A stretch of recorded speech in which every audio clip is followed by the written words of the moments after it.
Hello guys, welcome pala sa aking channel, Kiko Mekaniko. So isang maganda at pinagpalang araw po sa ating lahat guys. At kung bago pa po pala kayo sa aking channel, Kiko Mekaniko, paki-subscribe niyo po guys yung aking channel.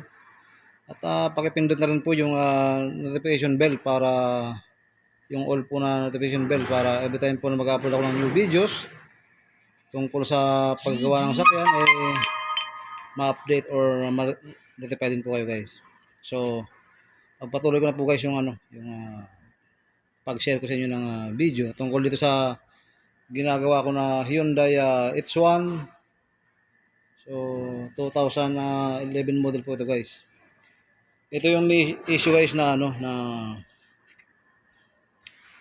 pagka naka-idle or naka-minor maingay yung makina. Pero pagka ni-revolution naman nawawala naman yung ingay. So yan.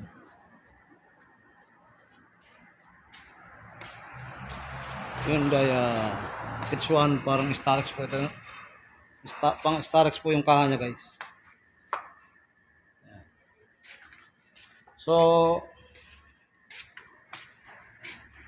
yun nga po guys, kung makikita nyo sa mga nauna ko ng video nito guys, napakadumi talaga ng makina. So nag-stack up yung timing chain tensioner at nagmamalfunction din yung BBT cam gear or BBT cam shaft sprocket intake. Dahil yung BBT filter dito sa may nakalagay sa block na ito guys nagbara, napakakapal na oil sludge guys. So yung langis hindi agad makapunta dito guys sa sa BBT cam gear, dito sa timing chain tensioner, hydraulic timing chain tensioner. So hindi agad makapunta diyan guys dahilan para mag-malfunction yan. So ang loob po kasi nito guys, nitong BBT cam gear kailangan nasusupplyan niya ng langis sa tamang oras at tamang volume ng oil pagka umaandar po yung engine. So once may clogging po kayo sa oil galleries o sa BBT filter hindi agad makatakbo yung langis dito ng tama sa oras at tamang volume. Ganyan din dito sa timing chain tensioner at sigurado iingay yung andar ng engine guys.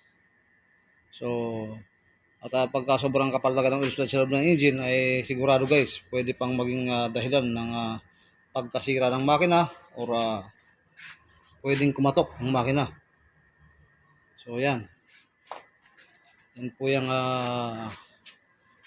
mangyayari guys pagka makapal talaga yung oil sludge. Magsisimula muna sa mga mechanical knocking or mechanical sound. Then pag hindi na agapan guys delikado masira yung engine.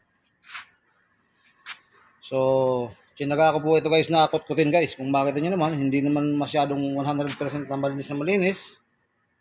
Pero okay na rin po guys. Malinis na rin po siya guys. Actually, yan.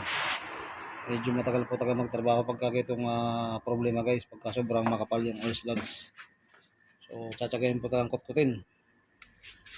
So itong linya to guys, oil jet.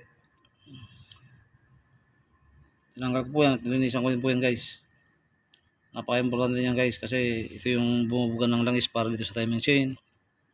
Pag nagbara ito, pwedeng umingay yung timing chain. So isa yan sa mga guys. Dapat nilinisan maigi. Pati guys yung yung mga butas ng sending unit ng langis. So kailangan nilinisan po ng maayos yan guys. Pati po yung port ng ng BBT control solenoid, oil control solenoid dito. Kailangan nilinisan din po ng maayos yan guys. So bago din po yung kanyang guys, oil pump. Sinadjust ko na rin po sa may-ari na magpet ng bagong oil pump.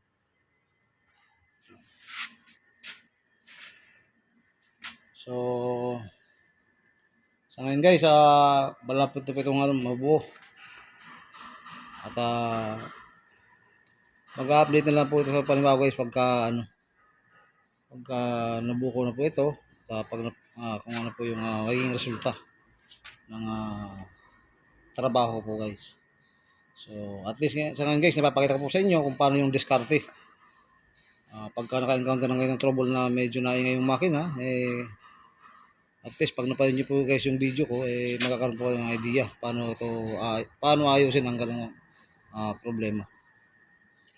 So sa mga kaibigan po natin ng mekaniko dyan, sa mga nag-aaral ng automotive, sa mga car owners, pag naka-encounter po kayo ng ganitong trouble guys, once naman po mapanood nyo yung aking videos tungkol dito sa ganitong sitwasyon, magkakaroon po kayo ng idea kung paano to aayusin para medyo maagapan yung makina na hindi masira.